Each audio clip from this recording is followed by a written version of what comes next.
வாருங்கள், ஆண்டவரையே தொழுவோம்.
தேவமாதாவுக்கு செலுத்த வேண்டிய பக்தி வணக்கத்தின் நிலைமையை தியானிப்போம்.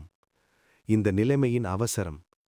கப்பல் நோட்டுபவன் தான் மேற்கொள்ளும் பிரயாசைக்கு பின்வாங்காமல் கரை சேர்ந்த பின்பு மாத்திரமே இழைப்பாறுகிறதைப் போலவும், போர் செய்பவன் கலங்காது தன் எதிரிகளை வென்று வெற்றியடைவதைப் போலவும், விவசாயம் செய்பவன் சகல வேலைகளுக்கும் பின்வாங்காமல் அறுப்பு காலத்தில் தேடின தானியத்தை அடைவது போலவும், தேவமாதாவின் பேரில் பக்தி உள்ளவன் தான் கொண்ட பக்தி வணக்கத்தில் மரணம் மட்டும் நிலை கொண்டால் மாத்திரமே அதனுடைய ஞான பிரயோஜனம் எல்லாவற்றையும் அடைவான் என்பது குன்றாத சத்தியமாம்.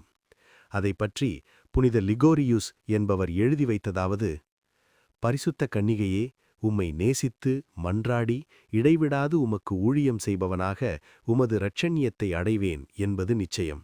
ஆனால் சில வேளை உம்மை மறந்து உம்முடைய திருவூழியத்தை கை நெகிழ்வேனோ என அஞ்சுகிறேன். அதெப்படியெனில், எத்தனையோ பேர் தங்களை தேவமாதாவுக்கு ஒப்புக்கொடுத்து சுகிர்த சபங்களை சபிக்கவும் நற்கிரியைகளை செய்யவும் பரமநாயகிக்கு தோத்திரமாக சுத்தபோஜனம் ஒரு சந்தி அனுசரிக்கவும் பழகிய பின்வாங்கி எல்லாவற்றையும் விட்டுவிட்டு இந்த பரமநாயகியின் பேரில் அசட்டை உள்ளவர்களானார்கள். அவர்கள் இந்த நிர்ப்பாக்கிய அந்தஸ்திலே விழுந்த பிறகு அவர்களை தேவமாதா நேசத்தோடு காப்பாற்றி அவர்கள் கெட்டுப்போகாதவாறு கிருபை செய்வார்கள் என நிச்சயமாக சொல்ல முடியும். உங்களுக்கு பயங்கரமான பொல்லாப்பு வருமோ என்று பயந்து உறுதியோடு தேவமாதாவுக்கு செய்யும் ஊழியத்தில் பிரமாணிக்கமாய் நடக்கக் கடவீர்கள். அதற்கு விக்கினம். இந்த நிலைமைக்கு முதல் விக்கினம் உங்களுடைய உறுதியின்மையும் தைரிய குறைவும் ஆகும். உங்கள் இருதயத்தில் ஞான சந்தோஷமும் தேவ சிநேகத்தின் இன்பமும் இருக்கும் முட்டு மிகுந்த சுறுசுறுப்போடும் கவனத்தோடும் செய்ய வேண்டியதெல்லாம் செலுத்திக் கொண்டு வருவீர்கள். ஆனால் இந்த ஞான விருப்பமும் சுகிர்த சந்தோஷமும் குறையுமானால் அத்தோடு உங்களுடைய இருதய சுறுசுறுப்பும் மாறிப்போவதுமன்றி நீங்கள் தேவமாதாவை பற்றி தொடங்கின நற்கிரியைகளையும் விட்டுவிடுவீர்கள். இந்த பொல்லாப்பு உங்களுக்கு நேரா வண்ணம் நீங்கள் தேவமாதாவுக்கு செய்வோம் என்று வாக்களித்த செவங்களையாவது நற்கிரியைகளையாவது என்ன விக்கினங்கள் நேரிட்டாலும் விடாமலும் குறைக்காமலும் இருக்க கடவீர்களாக. இரண்டாம் விக்கினம் பசாதினுடைய கொடுமையாகும். அதெப்படியெனில், தேவமாதாவின் மூலமாக எண்ணிக்கையில்லாத சனங்கள் நரகத்துக்கு தப்பி மோட்சத்துக்கு சேருகிறார்கள் என்றும், அநேகம் பாவிகள் மனந்திரும்பி பாவத்தை விடுகிறார்கள் என்றும், தேவவரங்கள் இவ்வுலகிற்கு வெள்ளம் போல் வருகிறதென்றும் அறிந்து அந்த பரமநாயகியின் பேரில் வைத்த பக்தி வணக்கத்தை சகல மனிதரிடத்திலின்றும் அழிக்க பிரயாசப்படும். ஆகையால் அந்த பசாதின் சோதனைகளுக்கு இடம் கொடாமலும் அது சொல்லும் பொய்யான நியாயங்களை கேளாமலும் பின்வாங்காமலும் நடக்கக் கடவீர்கள். அதற்கு செய்ய வேண்டியவைகள்: தேவமாதாவை தோத்தரிக்க வேண்டிய பக்தி வணக்கத்தில் நிலைகொள்ளும்படியாய் அந்த பரமநாயகியினுடைய மகத்துவத்தையும் மேன்மையான குணங்களையும் தியானித்து அன்னையால் கொடுக்கப்படுகிற எண்ணிறந்த உபகாரங்களையும் நினைவுபடுத்தி நமக்கு மெய்யான தாயாகிய தேவதாய் நம்மீது கொண்டுள்ள அளவு கடந்த நேசத்தை ஆராய்ந்து நினைக்க வேண்டியதுமல்லாமல் தம்முடைய ஊழியத்தில் நமக்கு உறுதியையும் நிலைமையையும் கொடுக்கும்படியாக அடிக்கடி மன்றாடக் கடவோம். தினம்தோறும் நன்றியறிந்த மனதோடு வாழ்த்தி புகழ்ந்து வேண்டிக் கொள்ளாது இருப்போமானால் மதிகெட்டு புத்திமயங்கி அதிக ஆபத்துக்குள்ளாவோமன்றோ? ஆகையால் ஒவ்வொரு நாளும் பின்வாங்காத சுறுசுறுப்போடு அன்னைக்கு தோஸ்திரம் சொல்லவும் அன்னையின் விசேஷ உதவியை இறந்து மன்றாடவும் நற்கிரியைகளைக் கண்டு அதன்படி நடக்கவும் கடவோம். ஜபம். கிருபையுடைத்தான தாயாரே, இஷ்டப்பிரசாதத்தால் நிறைந்தவர்களே, என் நிலையற்ற தனத்தையும் உறுதியின்மையையும் அறிந்திருக்கிறீரே. நீர் என்னை கைவிட்டு விடுகிறாயில் உம்மை இழந்து போவேன். ஆகையால் நான் உம்மை இழந்து போகாதபடிக்கு என்னை கைதூக்கி காப்பாற்றியருளும். என்னை உமது அடைக்கலத்தில் வைத்து உமது பிரமாணிக்கமுள்ள ஊழியர்களில் என்னையும் ஒருவனாக தற்காத்தருளும். நான் தவறி விழுவேனானால் எனக்கு கைதூக்கியருளும். நான் தவறிப் போவேனானால் எனக்கு உமது நல்ல வழியை காட்டியருளும். என் ஆத்துமாவின் சத்துருக்களோடு போர் தொடுப்பேனானால் அவைகளை நான் வெல்லும் பொருட்டு எனக்கு உமது உதவியை நல்கியருளும். நான் பலவீனமாயிருப்பேனானால் என்னை உறுதிப்படுத்தும். இவ்வுலக சமுத்திரத்தில் மோசம் போகிறதாயிருப்பேனானால் என்னை கரை சேரப் பண்ணும். நான் நோயுற்றிருப்பேனானால் என்னை குணப்படுத்தும். கடைசியில் என் மரண வேளையில் என் ஆத்துமாவை கையேற்று மோட்ச பேரின்ப ராஜ்யத்தை அடையச் செய்யும் தாயே. புனித பெர்னாண்டு தேவமாதாவை நோக்கி வேண்டிக் கொண்ட ஜபம்.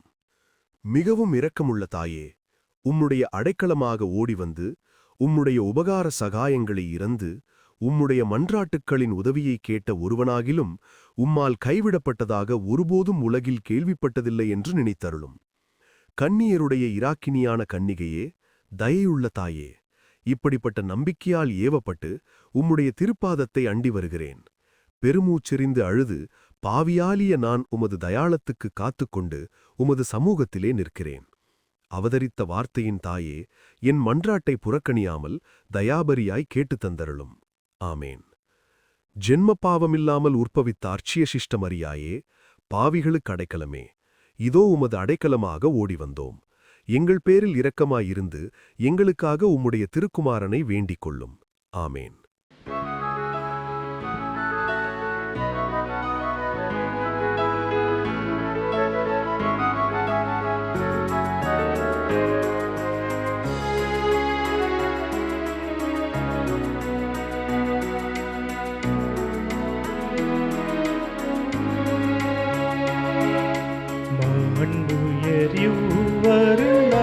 மனத்தை தாழ்ந்து பணிந்து ஆராதிப்போ.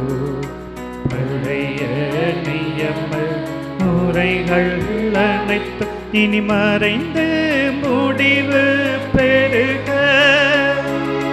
புதிய நியம முறைகள் வருக.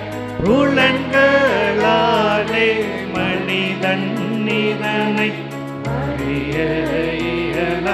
குறையை நீக்க விசுவாசத்தின் உதவி பெறுக.